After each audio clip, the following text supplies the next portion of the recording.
Hello, everybody. For years, diplomats have told the world the story of India, bridging cultures, building trust, and also fixing policy gaps. One such former diplomat, Ruchi Ghanshyam, who has many firsts to her credit, joins us now for a chat. She's also the author of a book. It's called An Indian Woman in Islamabad, 1997-2000. Thank you, Ms. Ghanshyam, for speaking to NDTV. I start with a very basic question. During your career of 38 years, you worked in various capacities, including as director in Pakistan. In fact, you were the first Indian female diplomat stationed in Islamabad. And in your book, you have a quote: "The relations between India and Pakistan can be good or bad, but not normal." And your book also details the life your family led in Pakistan. You talk about raising 2 young children there. So from constant surveillance to Pakistan's fondness for cashew sweets to some very serious foreign policy matters, including former Prime Minister Vajpayee's visit to Lahore, you have covered a lot of things in your book. What made you write this book? Because we often don't see female diplomats talk about their personal and professional lives and the challenges they face. I think that this is a very important question that you have asked. Because from the time we served in Islamabad, the one question which we have been asked universally, both my husband and me more particularly, is what was the experience like? Everybody that we have met always wanted to hear about what was it like living in Islamabad. And while I always tried my best to give a reply, it was not, it's just not possible to respond in a sentence or two about what it was like. At the end of the day, I have written a book. So it's a book long worth experience. And that's what, when I retired, it was always in my mind that I should find a way to tell this story, because people are naturally so curious about what it is like living in Islamabad.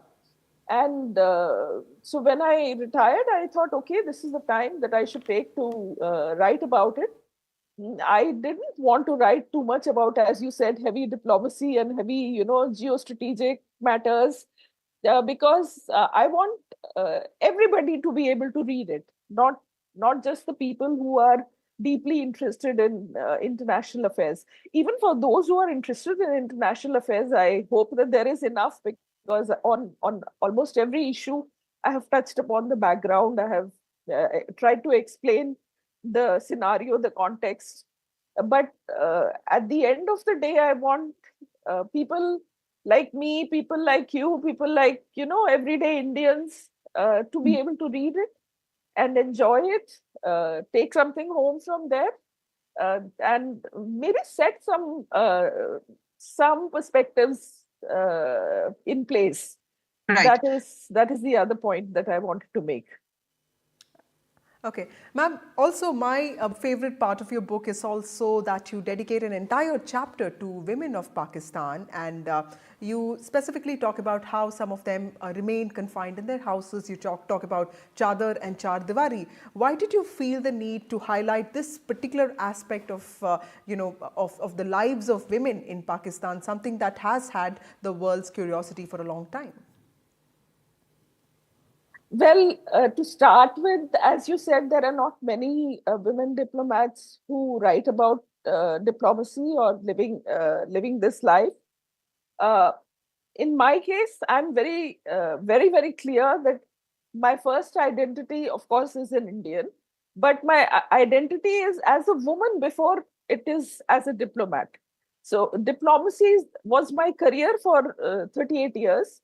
But before that, during that, and after that, I am a woman. And so what I have written is from the perspective of a woman. And it would have been incomplete if I had not written, because there were so many women I met. And though I start off with, chicken curry and all that, but the thing is that there are some very, very smart women in Pakistan. It's not like the kind of experience that one would generally, if one had no knowledge, one wouldn't have that kind of view of the Pakistani women. So I wanted to put that in perspective, but there are many challenges that women in Pakistan face. So I wanted to write about them. Now, somebody may say that, oh, but in India you have similar problems. I don't know, maybe similar or not, maybe different problems. It's not that we don't have problems. It's not that we are a perfect society or a perfect country. But my objective was not to write about India. I was writing about Pakistan, and the story would have been incomplete if I hadn't touched upon this important part. Absolutely. Ma'am, you also talk about segregation, being the norm there amongst gender. And you also talk about finding some very fine, wise women there as support system. You talk about meeting Asma Jahangir. So clearly you've had various experiences there, even with respect to people who live there. See, when I went to Pakistan, I can't say that I had a clear picture in my mind about what I would find. Uh, for instance, a lot of people in India asked, even after I came back from Pakistan, if a lot of women follow parda in Pakistan, which, if you see on the surface of it, on the face of it, you don't see anybody doing parda. You'll see them wearing the head, the chunni or the dupatta on the head, but you don't see women in parda. Women, very smart women that you encounter in Islamabad. But then we had also some experiences where there was complete segregation of genders. And I have described one such incident in my book, uh, where it was right in the beginning of our tenure, and I was taken to the women's section, and I was there only with the women. But we also attended a wedding, for example, where men and women were kept separately. So that traditional part of Pakistan you may not see it at first, but it does exist. Right. Also, Ms. Ghanshyam, one thing that you constantly refer to is the kind of radicalization and the treatment of even Muslim minorities in Pakistan. And you talk about Ahmadiyas, Shias, Baluchs, and even, the Christian population. We saw what happened in Bangladesh, a few days ago, and also the kind of attacks on minorities. With respect to both Pakistan and Bangladesh, did you see any of this coming? Well, to be very honest, firstly, I don't have a personal experience of Bangladesh, but I didn't really expect this kind of development in Bangladesh, because I always had this feeling that Bangladesh was more progressive, more modern, and more democratic than Pakistan. But well, obviously, there are lessons that we are all learning from what is happening around us today. And maybe it's because I have no personal experience of Bangladesh that I couldn't anticipate this. Right. Also, Ms. Ghanshyam, coming back to the woman question, you talk about how even the common imagination of diplomats is usually a male having a drink and getting a lot of work done over dining and drinks. It has been a field that has been dominated by men, but we've seen female diplomats in the last few years making their mark. How do you see this change? There are more women in diplomacy, not just India, but other countries as well. There are more. The number of women has certainly gone up, but have the methods changed? Not to that extent, because well, to give an example, when I became High Commissioner for the first time, it was to a country in Africa, country called Ghana. And I was High Commissioner there. My husband was posted elsewhere. He was in Angola at the time. So I was alone, and I actually bought a wedding ring, though we have no such culture in India. But I bought a wedding ring because I was going to be living alone in a country. I didn't know what I was going to find when I went there. But I bought a wedding ring so that, being a majority Christian country, that they would realize that I was a married woman.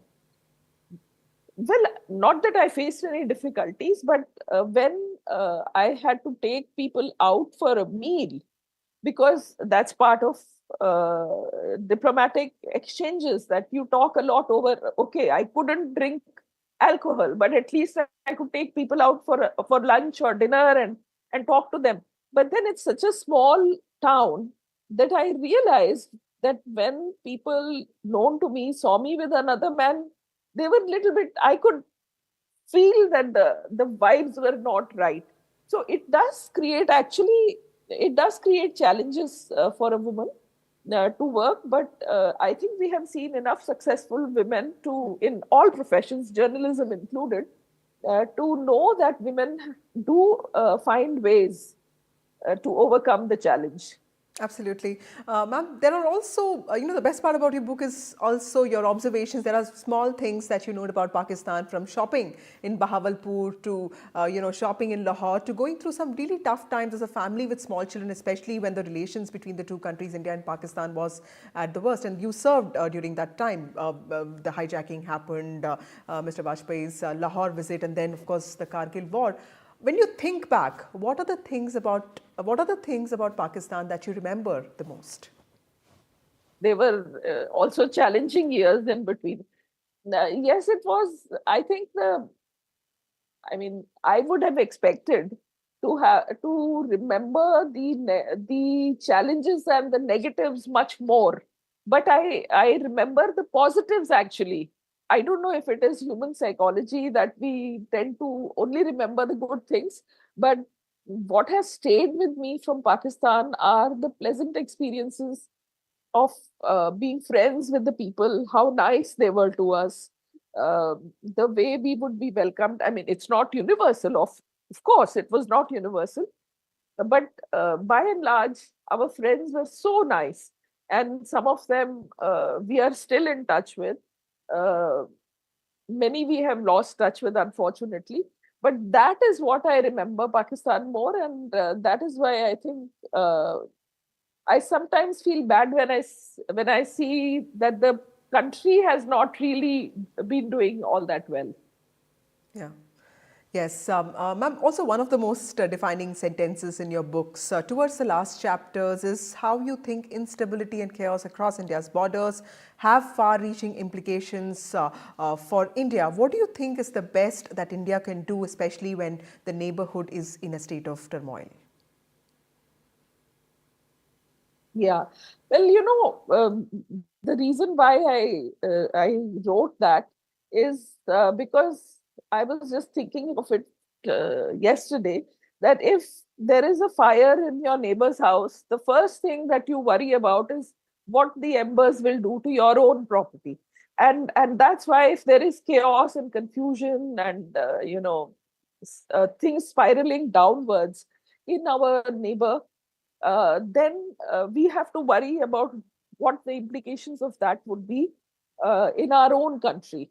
And that is what I had in mind, that we should be careful about. Now, being careful about is one thing, but doing something about it is quite another. And I really can't say what it is that India can do, because India has taken major initiatives to reassure Pakistan of our, of our goodwill. And the Vajpayee, Prime Minister Vajpayee's visit happened during my time, which happened to see personally.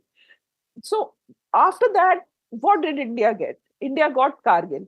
But again, Prime Minister Modi tried so hard in the beginning. He invited the Pakistan Prime Minister. He made a sudden visit to Lahore for his birthday, and then we got only terrorism in return. So, what is the scenario? I mean, at least for India, having stability in our neighborhood is important. And if Pakistan, for instance, sometimes people talk about Pakistan imploding. I mean, imagine a nuclear weapon state becoming a failed state or imploding.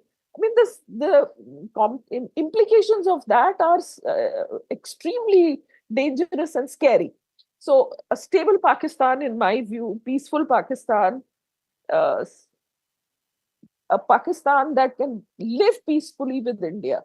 I think that is what we can hope for our entire neighborhood.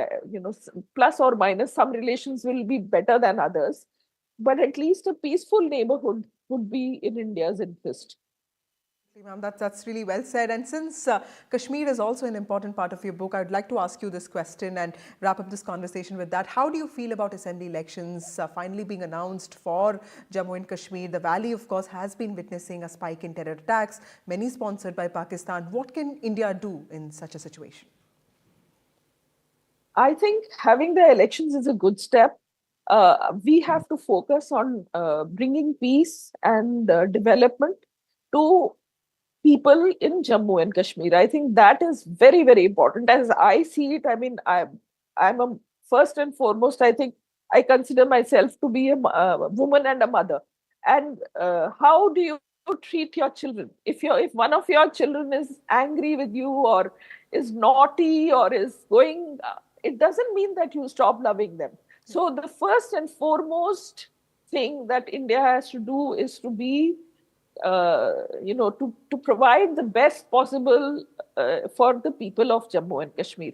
And I think in that sense, elections are a good step.